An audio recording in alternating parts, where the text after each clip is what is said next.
नहीं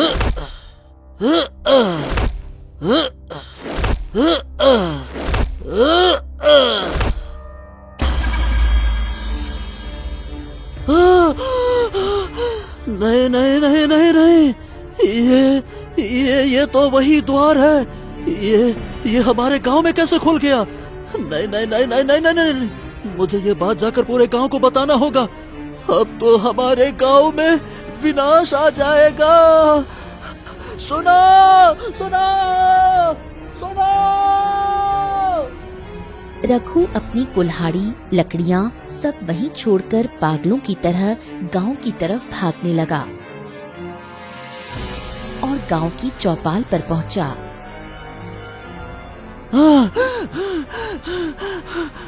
अरे अरे अरे अरे, क्या हो गया? आराम से आराम से आराम से। क्या बात है रघु, तो इतना हाँफ क्यों रहा है?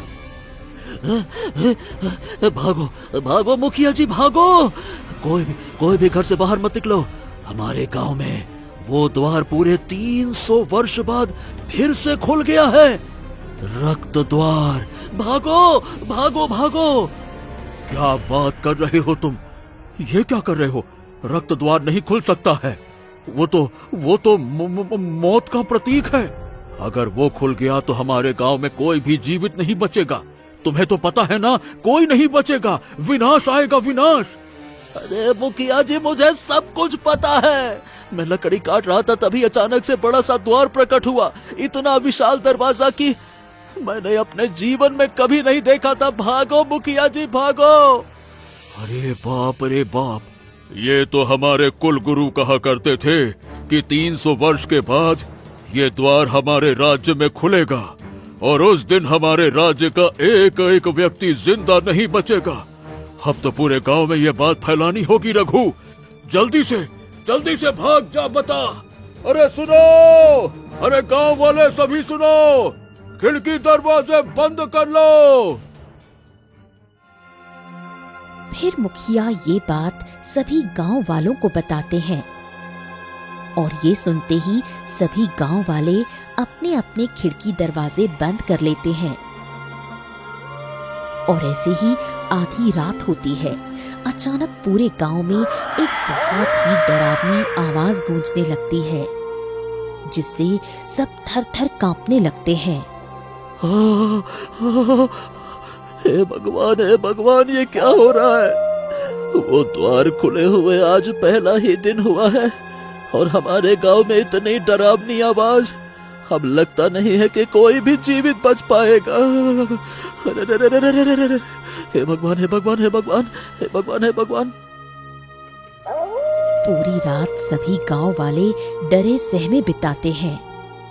अगली सुबह होते ही जैसे ही सभी घरों से बाहर निकलते हैं, सभी के घर के सामने खून के निशान होते हैं, जिसे देख सब थर-थर कांपने लगते हैं। बाप रे बाप, अरे ये क्या? ये तो रक्त द्वारा निशान हमारे पूरे गांव पे लग चुके हैं। अब तो हमारे गांव से कोई नहीं बच पाएगा रे रघु, कोई नहीं बच पाएगा। मुखिया जी, कुछ ना कुछ तो करिए। हम तो खामखा मारे जाएंगे। अगर उस द्वार को बंद नहीं किया गया तो कुछ दिन बाद हमारे पूरे गांव के लोग उस द्वार के अंदर चले जाएंगे और हम सभी मारे जाएंगे। कुछ तो कीजिए मुखिया जी। हाँ, तुम ठीक कहते हो, लेकिन हम करें तो करें क्या? हमारे बस में कहाँ है कुछ। इतने में ही पीछे से केशव आता है। मुखिया जी, मैं उस द्वार को बंद करके आता हूँ, क्योंकि मैं अपने पूरे गांव वालों को यूं मरते हुए नहीं देख सकता। अरे केशव, तुम जानते हो तुम क्या कह रहे हो? वो बहुत ही बड़ा और बहुत ही भयानक द्वार है। अगर तुम बंद करने गए तो तुम्हारी जान चली जाएगी, समझो। पर हम उसे इस तरह से खुला तो नहीं छोड़ सकते ना। देखिए, आज पहली रात ही बीती है और पूरे गांव में खून के निशान आ गए। अगर हमने अभी कुछ नहीं किया तो एक दिन ऐसा होगा कि हमारे गांव में कोई नहीं बचेगा। हाँ, ठीक है केशव बेटा, अब पूरे गांव की उम्मीद तुमसे है, लेकिन ठीक से जाना, है ना बेटा? चिंता मत कीजिए मुखिया जी, मैं वो द्वार बंद करके ही आऊंगा। केशव गांव से निकल पड़ता है और सभी गांव वाले उसे देखते रहते हैं। और केशव डरते डरते घने जंगलों की ओर निकल जाता है। और केशव जैसे ही उस द्वार के पास पहुंचता है, अचानक उस द्वार से आग का लावा बाहर आने लगा। बाप रे, कितना गर्म है ये क्या आग की लावा बाहर आ रही है। मुझे जल्द से जल्द इस द्वार को बंद करना पड़ेगा, वरना ये आग का लावा हमारे पूरे गांव को अपने अंदर समा लेगा। केशव थोड़ा ही आगे जाता है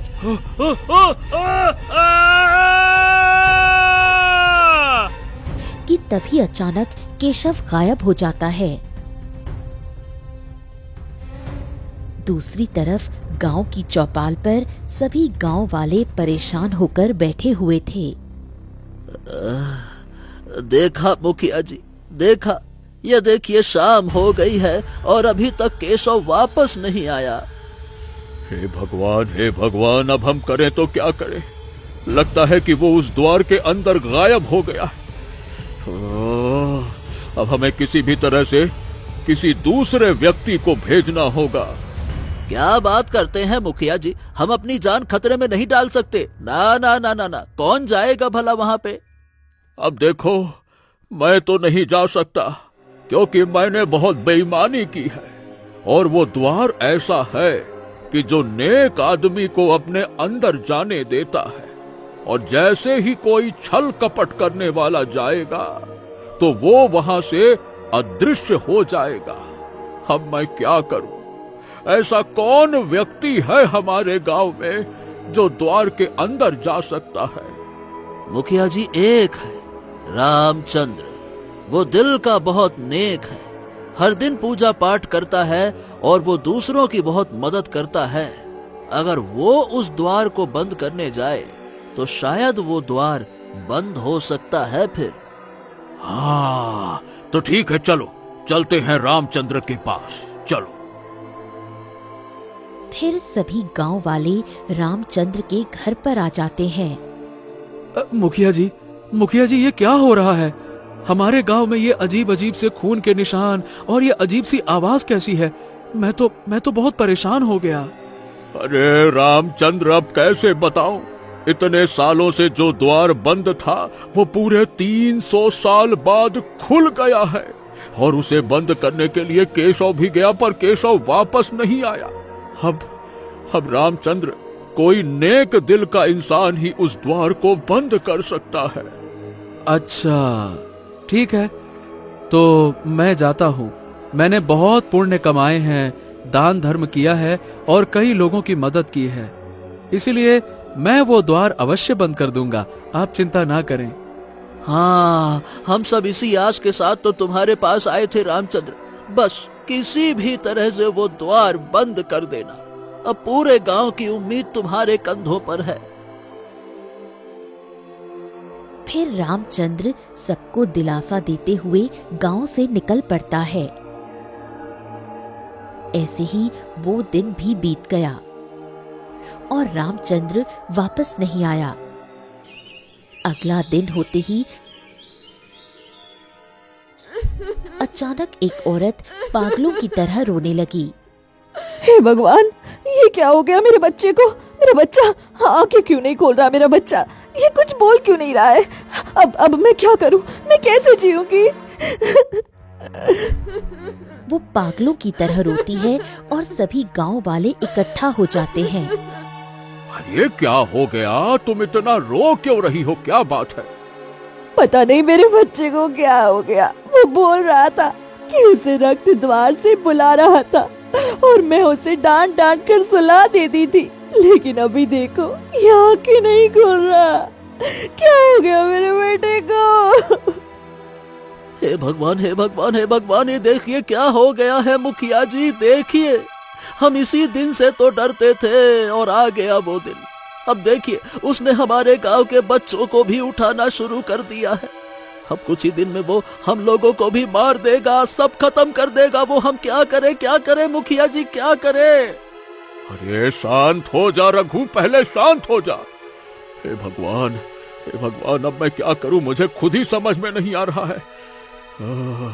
ये समस्या तो दिन प्रतिदिन बढ़ती जा रही है। एक एक पल ऐसा महसूस होता है जैसे धीरे धीरे करके मौत हमारी तरफ बढ़ रही है और हम लाचार है, कुछ नहीं कर पा रहे।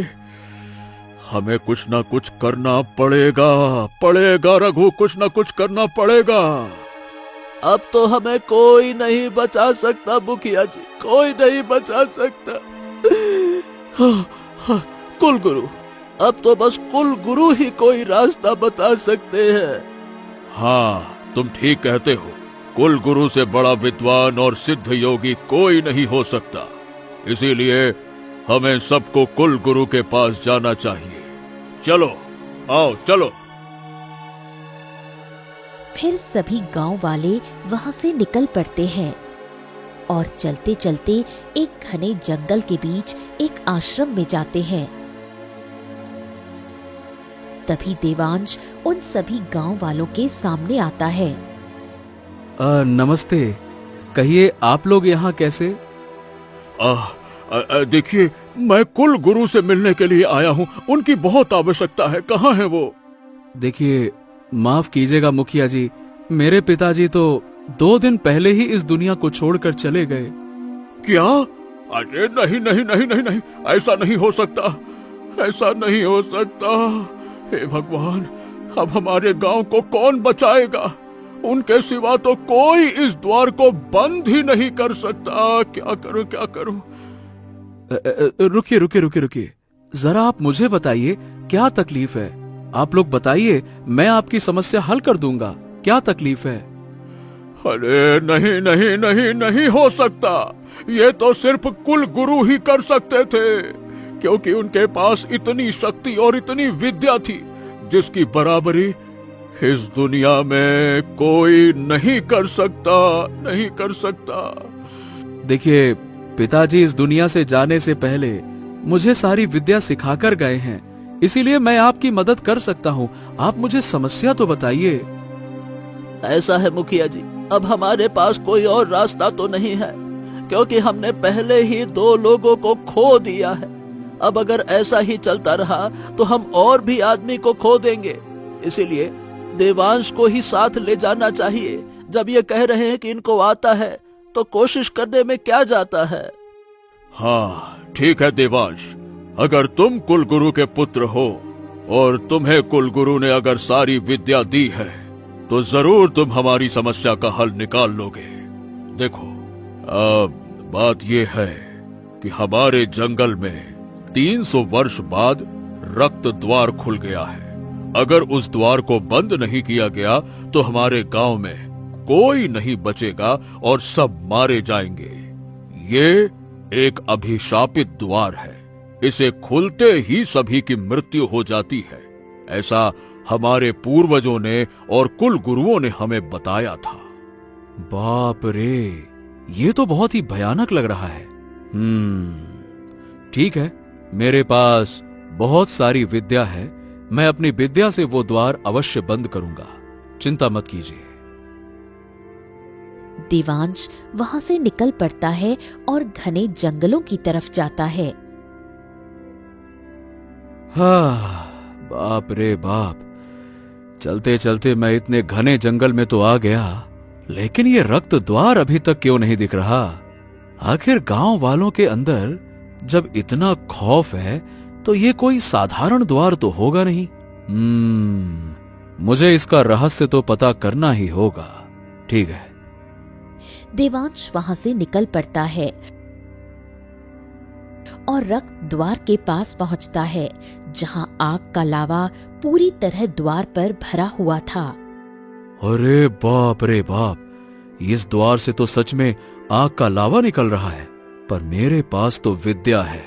मैं इस लावा को पार करके इस रक्त द्वार के अंदर जाकर इसके रहस्य का पता करूंगा। फिर देवांश जैसे ही उस द्वार पर पैर रखता है कि अचानक वो आग का लावा गायब हो जाता है। देवांश उस द्वार के अंदर जाता है, जहां बहुत ही सुनहरी दुनिया थी। हाँ, बाप रे बाप, ये तो सच में बहुत ही सुनहरी दुनिया है। लेकिन यहाँ इतना सब कुछ शांत क्यों है? यानी कि यहाँ कुछ तो बड़ा है। इतने में ही एक बड़ा सा सफेद अजदा आकर देवांश के सामने रुक जाता है। अच्छा, तो ये बात है। मेरे पिताजी की कही हर एक बात सच हो रही है। अब मुझे अपना काम करना चाहिए। ओम। देवांश मंत्र पढ़ता है और सफेद अजदा देवांश को देखती रहती है। तभी पीछे से एक काला अजदा आती है। अनन्या, तुम क्या कर रही हो? उसके सामने क्यों खड़ी हो? वह तुम्हें नुकसान पहुंचा सकता है। लेकिन अनन्या कुछ नहीं कहती और वो देवांश को देखती रहती है। हे भगवान, ये क्या हो गया है?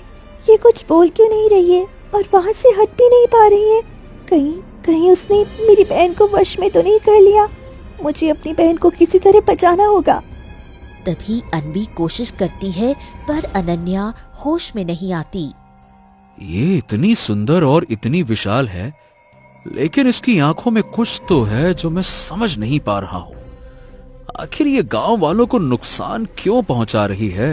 ऊपर से यहां तो दो हैं और वो भी दोनों बहन। मुझे पहले इन दोनों का रहस्य पता करना होगा।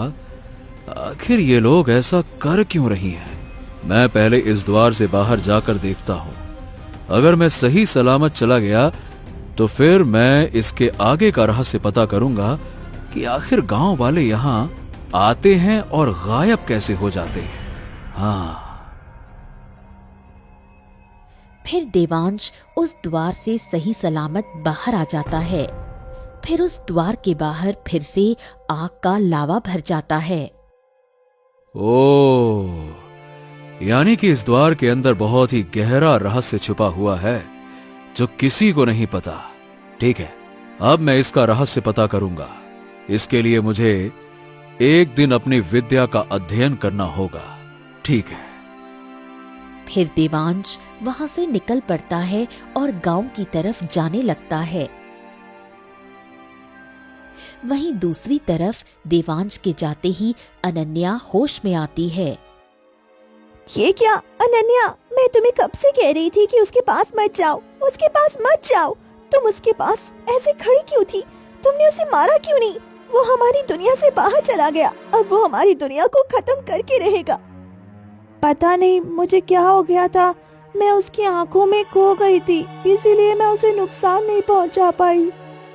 तुम्हें नहीं पता, अरे सभी इंसान एक जैसे होते हैं। अगर हमने उसे नहीं मारा ना तो वो हमें जान से मार देंगे। देखना, और तुमने उसे सही सलामत बाहर जाने दिया और उसने हम दोनों को देख लिया है। अब वो हमें खत्म करके रहेगा।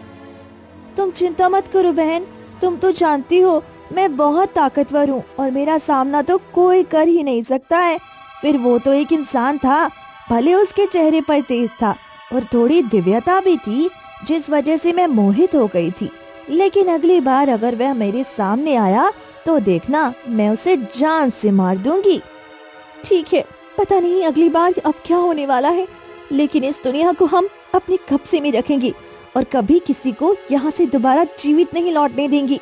और हाँ, हम जो मकसद से इस धरती पर आए हैं वो मकसद हमें पूरा करना है, नहीं वो हमारी देवता हमसे रुष्ट हो जाएंगी। हाँ, तुम ठीक कहती हो, चिंता मत करो, हम इसका सामना अवश्य करेंगे। दोनों बहनें परेशान हो जाती हैं। वहीं दूसरी तरफ देवांश गांव में आता है। सभी गांव वाले परेशान होकर देवांश को घेर लेते हैं। हाँ देवांश, तो मुझे बताओ बेटा, आखिर तुम उस द्वार से वापस कैसे आ गए? माने वहाँ क्या था? हमारे गांव वाले कैसे गायब हो गए? वो द्वार है क्या चीज? देखिए मुखिया जी, उस दुनिया में दो अजदहा हैं। एक सफेद अजदहा जो बहुत ही बड़ा और भयानक है, और एक काला अजदहा जो उससे भी भयानक लगती है। लेकिन दोनों बहन हैं और वो दोनों ही इस गांव के लोगों को गायब कर रही हैं। लेकिन उसका मकसद क्या है, ये मुझे पता करने के लिए मुझे एक दिन की साधना करनी पड़ेगी।